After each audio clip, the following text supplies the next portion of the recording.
ಹರೇ ಶ್ರೀನಿವಾಸ.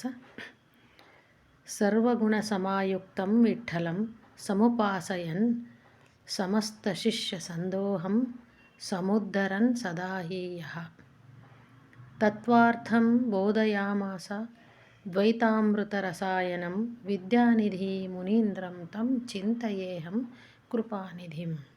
ಎಲ್ಲರಿಗೂ ನಮಸ್ಕಾರ. ಇಂದು ನಾನು ಶ್ರೀಮನ್ ಮಾಧವ ತೀರ್ಥರ ಪರಂಪರೆಯಲ್ಲಿ ಬರುವಂತಹ ಕಣ್ವ ಮಠದ 4ನೆಯ ಯತಿಗಳಾದಂತಹ ಶ್ರೀ 1008 ಶ್ರೀ ವಿದ್ಯಾನಿಧಿ ತೀರ್ಥ ಶ್ರೀಪಾದಂಗಳವರ ಚರಿತ್ರೆಯನ್ನು ಯಥಾಮತಿ ಯಥಾಶಕ್ತಿ ತಮ್ಮ ಮುಂದೆ ಅರ್ಹುತ್ತಾ ಇದ್ದೇನೆ. ಇವರು ಮೂಲತಃ ಬಾಗಲಕೋಟೆ ಮೂಲದ ಜಹಗೀರ್ದಾರ್ ಮನೆತನದವರು. ಇವರ ಹೆಸರು ವೆಂಕಟೇಶ ಅಂತ. ಜನ ಎಲ್ಲ ಇವರನ್ನು ಎಂಕಣ್ಣ ಅಂತ ಕರೀತಾ ಇದ್ದರು. ಅದು ರೂಢಿಯಲ್ಲಿ ಅದೇ ಥರ ಬರ್ತದೆ. ಇವರು ಬಹಳ ಅಂತರ್ಮುಖಿಗಳು, ಬಾಲ್ಯದಲ್ಲಿ ಅಂತರ್ಮುಖಿಗಳು. ಜಾಸ್ತಿ ಗದ್ದಲ ಇಲ್ಲ ಯಾರ ಹತ್ರಿಗೂ. ಆ ಥರ ಸದಾ ಒಳಗಡೆ ಭಗವಂತನ ಧ್ಯಾನ ಮಾಡ್ತಾರೇನೋ ಅನ್ನುವಂತೆ. ಇವರ ಆರಾಧ್ಯ ದೈವ ವಾಯುದೇವರು. ಇವರಿಗೆ ಜ್ಞಾನ ಪಿಪಾಸೆ, ಇನ್ನೂ ಓದಬೇಕು. ಭಾಗವತ, ರಾಮಾಯಣ, ಮಹಾಭಾರತ, ಪುರಾಣಾದಿಗಳನ್ನೆಲ್ಲ ಅಧ್ಯಯನ ಮಾಡಿದರೂ ಇನ್ನೂ ಓದಬೇಕು, ಇನ್ನೂ ಜ್ಞಾನ ಸಂಪಾದಿಸಬೇಕು ಅನ್ನುವಂತಹ ಒಂದು ಮಹದಾಸೆ. ಹೀಗಾಗಿ ಅವರು ವೆಂಕಟೇಶ ಇದ್ದವರು ವೆಂಕಟೇಶಾಚಾರ್ಯ ಆಗಿ ಮತ್ತೆ ಅವರು ತಮ್ಮ ಜ್ಞಾನವನ್ನು ಸಂಪಾದನೆ ಮಾಡಬೇಕಂತ ಗುರುಗಳನ್ನು ಹುಡುಕ್ತಾ ಹೋದರು. ಆಗ ಅವರಿಗೆ ಅನುಗ್ರಹವಾದದ್ದು ವಿದ್ಯಾಧೀಶ ತೀರ್ಥರದು. ಅವರು ಕೂಡ ಇವರನ್ನು ನೋಡಿದರು. ಅವರಿಗೂ ಕೂಡ ಮನಸ್ಸಿಗೆ ತೃಪ್ತಿಯಾಯಿತು. ವಿಠ್ಠಲ ಕೃಷ್ಣನ ಪ್ರೇರಣೆಯಂತೆ ಇವರನ್ನೇ ನಾನು ಮುಂದಿನ ಯತಿಗಳನ್ನಾಗಿ ಕಣ್ವ ಮಠದ ಪೀಠಕ್ಕೆ ತುರ್ಯಾಶ್ರಮವನ್ನು ನೀಡಬಹುದು ಅಂತ ಅವ್ರ ಮನಸ್ಸಿನಲ್ಲೇ ಅದು ಬಂದು ಹೋಯಿತು. ಯಾಕಂದರೆ ವಿಠ್ಠಲ ಕೃಷ್ಣನ ಸಂಕಲ್ಪನೆ ಆ ಥರ ಆಗಿತ್ತು. ಕೌಶಿಕ ಗೋತ್ರದ ವೆಂಕಟೇಶಾಚಾರ್ಯರು ವೇದ ಸಂಪನ್ನರು, ಜ್ಞಾನವನ್ನು ಸಂಪಾದಿಸಿದ್ರು. ಅವ್ರು ನೋಡಿದ್ರೆ ಜ್ಞಾನಮೂರ್ತಿ, ತಿರುಗಾಡುವಂತಹ ಒಂದು ಜ್ಞಾನದ ನಿಧಿ ಅನ್ನುವಂತೆ ಕಾಣಿಸ್ತಾ ಇದ್ದರು.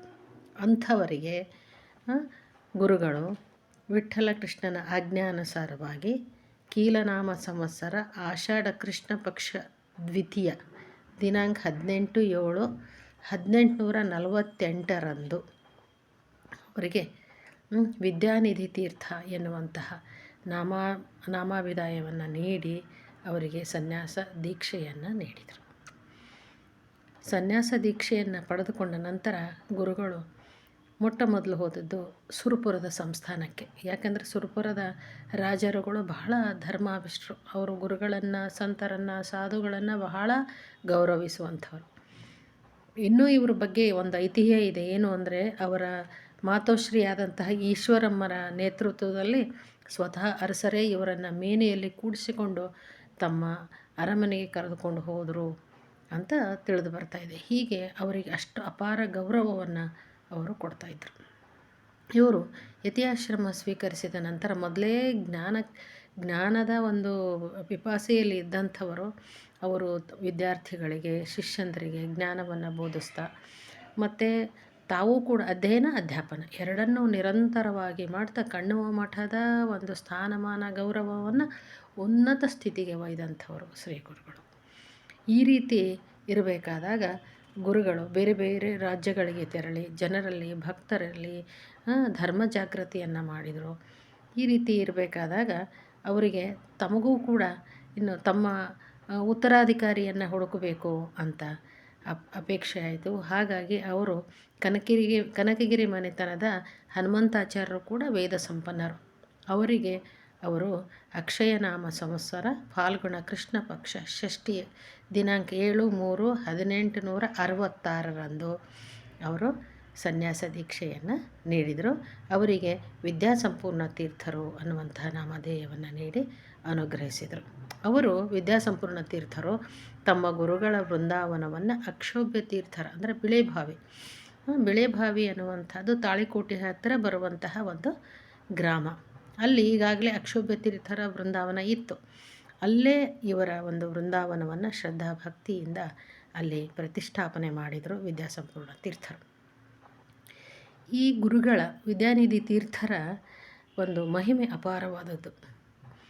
ಒಮ್ಮೆ ಏನಾಯ್ತಂತೆ, ಆ ಊರಿನ ಕುಲಕರ್ಣಿಯವರ ತಾಯಿ ಮಾತೋಶ್ರೀಯವರಿಗೆ ಸ್ವಪ್ನದಲ್ಲಿ ಗುರುಗಳು ಬರೋದಕ್ಕೆ ಶುರು ಮಾಡಿದರು. ಬಂದು ಹೇಳ್ತಾ ಇದ್ರಂತ, ನನ್ನ ಬೆನ್ನಿಗೆ ಏನೋ ಚುಚ್ತಾ ಇದೆ, ಕಲ್ಲು ಚುಚ್ತಾ ಇದೆ, ನೋವಾಗ್ತಾ ಇದೆ ಅಂತ ಹೇಳಿದರು. 1 ದಿನ ಆಯ್ತು, 2 ದಿನ ಆಯ್ತು, 4 ದಿನ ಆಯ್ತು, ಹೀಗೆ ಆಗ್ತಾನೇ ಇತ್ತು.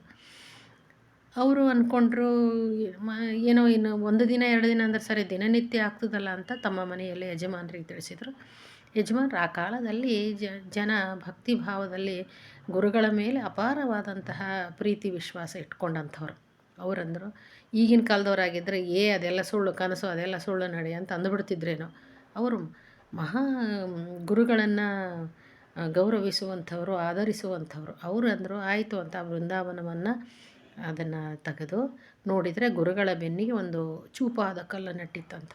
ಆ ಕಲ್ಲನ್ನು ತೆಗೆದು ಮತ್ತೆ ಶಾಸ್ತ್ರೋಕ್ತವಾಗಿ ಮತ್ತೊಂದು ಸಾರಿ ಬೃಂದಾವನವನ್ನು ಪ್ರತಿಷ್ಠಾಪಿಸಿದ್ರಂತೆ. ಅಂತಹ ಗುರುಗಳವರು, ಶಿಷ್ಯರು ಕೂಡ ಮಹಿಮರೆ ಅಂತಲೇ ಹೇಳ್ಬೋದು. ಆನಂತರ ಇನ್ನೊಂದು ಸಾರಿ ಅಲ್ಲಿ ಆ ಮಠದ ಹತ್ತಿರ ಒಂದು ಸಿಹಿ ನೀರಿನ ಬಾವಿ, ಆ ಕಾಲದಲ್ಲೆಲ್ಲ ಬಾವಿಗೆ ಹೋಗಿ ಎಲ್ಲ ಮಹಿಳೆಯರು ನೀರು ತರೋದು ಸಂಪ್ರದಾಯ. ಆ ಥರ ಹೋಗಬೇಕಾದಾಗ ಯಾರೋ ನೀರು ತರೋದು ಸಾಕು ಮಾಡಿರಿ ಅಂತ ಹೇಳ್ದಂಗೆ ಆಗ್ತಿತ್ತಂತ. ಹಾಗೆ ಎಲ್ಲರೂ ಹೆದರ್ಕೊಂಡು ಸಾಕು ಮಾಡಿದ್ರಂತ. ಅಂದರೆ ಅದು ಹಿರಿಯರು ಹೇಳೋದೇನೆಂದರೆ, ಏನೋ ಅಲ್ಲಿ ಅಪಾಯ ಕಾಯ್ತಾ ಇತ್ತು, ಅದಕ್ಕೆ ಎಲ್ಲರನ್ನ ರಕ್ಷಣೆ ಮಾಡೋದಕ್ಕಾಗಿ ಈ ರೀತಿ ಗುರುಗಳ ಅಶರೀರವಾಣಿ ಆಯಿತು ಅನ್ನುವಂಥ ಮಾತನ್ನು ಅಲ್ಲಿ ಹಿರಿಯರ ಬಾಯಿಂದ ನಾವು ಕೇಳುವಂಥದ್ದು. ಅಂದರೆ ಗುರುಗಳು ಸದಾ ತಮ್ಮ ಭಕ್ತರ ಒಂದು ರಕ್ಷಣೆಯನ್ನು ಮಾಡುವಲ್ಲಿ ನಿರತರಾದಂಥವರು ನಮ್ಮ ಶ್ರೀ ಗುರುಗಳು. ಇಂಥವರ ಒಂದು ಆರಾಧನೆ ಬಿಳಿಬಾವಿಯಲ್ಲಿ ನಡೀತಾ ಇದೆ. ಇದನ್ನು ಕುಲಕರ್ಣಿಯವರಾದಂತಹ ಗುರುರಾಜರಾವ್ ಕುಲಕರ್ಣಿ, ಕಮಲಾ ಕುಲಕರ್ಣಿ ಹಾಗೂ ದೇಶಪಾಂಡೆ ಮನೆತನದ ಶ್ರೀಕಾಂತ್ ದೇಶಪಾಂಡೆ ಅವರು ಮತ್ತು ಅವರ ಕುಟುಂಬದವರು ಎಲ್ಲರೂ ಶ್ರದ್ಧಾಭಕ್ತಿಯಿಂದ ಅವತ್ತಿನಿಂದ ಇವತ್ತಿನವರೆಗೂ ಕೂಡ ಚಾಚೂ ತಪ್ಪದೆ ಎಲ್ಲಿಯೂ ಸ್ವಲ್ಪನೂ ದೋಷವಾಗದಂತೆ ಶ್ರದ್ಧೆಯಿಂದ ಭಕ್ತಿಯಿಂದ ನಡೆಸ್ಕೊಂಡು ಬರ್ತಾಯಿದ್ದಾರೆ. ಅನೇಕ ಜನ ಭಕ್ತರು ಆರಾಧನೆಗೆ ಬಂದು ಇಬ್ಬರೂ ಗುರುಗಳ ಅನುಗ್ರಹಕ್ಕೆ ಪಾತ್ರರಾಗ್ತಾ ಇದ್ದಾರೆ. ಈಗ ಒಂದು ಸಮಿತಿಯನ್ನು ಮಾಡಿಕೊಂಡು ಇವರಿಬ್ಬರ ನೇತೃತ್ವದಲ್ಲಿ ಗುರುರಾಜರಾವ್ ಕುಲಕರ್ಣಿ ಮತ್ತು ಶ್ರೀಕಾಂತ್ ದೇಶಪಾಂಡೆ ಅವರ ಒಂದು ನೇತೃತ್ವದಲ್ಲಿ ಏನು ಮಾಡ್ತಾ ಇದ್ದಾರೆ ಅಂತಂದರೆ ವಿಜೃಂಭಣೆಯಿಂದ ಮಾಡ್ತಾರೆ. ಮತ್ತು ಅಭಿವೃದ್ಧಿ ಕೆಲಸಗಳು ಕೂಡ ನಡೀತಾ ಇವೆ, ಅನೇಕ ಅಭಿವೃದ್ಧಿ ಕೆಲಸಗಳು. ಭಕ್ತರು ಕೂಡ ತನುಮನ ಧನದಿಂದ ಗುರುಗಳ ಸೇವೆಯನ್ನು ಮಾಡ್ತಾ ಇದ್ದಾರೆ. ಈ ಎರಡೂ ಮನೆತನದವರು ಚಾಚೂ ತಪ್ಪದೆ ಒಂದು ದಿನವೂ ಒಂದು ವರ್ಷವೂ ಬಿಡದಂತೆ ನಿತ್ಯ ಪೂಜೆ ಎಲ್ಲ ನಡೀತಾ ಇದೆ. ಅಲ್ಲಿ ಬಂದಂತಹ ಭಕ್ತರಿಗೆ ವ್ಯವಸ್ಥೆ ಕೂಡ ಮಾಡಲಾಗ್ತದೆ. ಆ ಥರದ ಒಂದು ಶ್ರದ್ಧಾಭಕ್ತಿಯಿಂದ ನಿರಂತರವಾಗಿ ನಡೆಯುವಂತಹ ಒಂದು ಸಂದರ್ಭವನ್ನು ಇವತ್ತು ನಾವು ನೋಡ್ತಾ ಇದ್ದೀವಿ. ಇಂತಹ ಗುರುಗಳ ಒಂದು ಆರಾಧನೆಯ ಪ್ರಯುಕ್ತ ನಾವು ಗುರುಗಳಲ್ಲಿ ಪ್ರಾರ್ಥನೆ ಮಾಡೋಣ, ನಮಗೆ ಜ್ಞಾನ ಭಕ್ತಿ ವೈರಾಗ್ಯವನ್ನು ಗುರುಗಳು ಪಾಲಿಸಲಿ, ಸದಾ ಅವರ ಅನುಗ್ರಹ ನಮ್ಮೆಲ್ಲರ ಮೇಲೆ ಇರಲಿ ಅಂತ ಗುರುಗಳಲ್ಲಿ ನಾವು ವಿನಂತಿ ಮಾಡಿಕೊಳ್ಳೋಣ, ಪ್ರಾರ್ಥನೆಯನ್ನು ಮಾಡಿಕೊಳ್ಳೋಣ. ಯಥಾಮತಿ ಯಥಾಶಕ್ತಿ ಗುರುಗಳ ಒಂದು ಪರಮ ಪಾವನವಾದಂತಹ ಚರಿತ್ರೆಯನ್ನು ತಮ್ಮ ಮುಂದೆ ಅರಹಿದ್ದೇನೆ. ಕೃಷ್ಣಾರ್ಪಣಮಸ್ತು.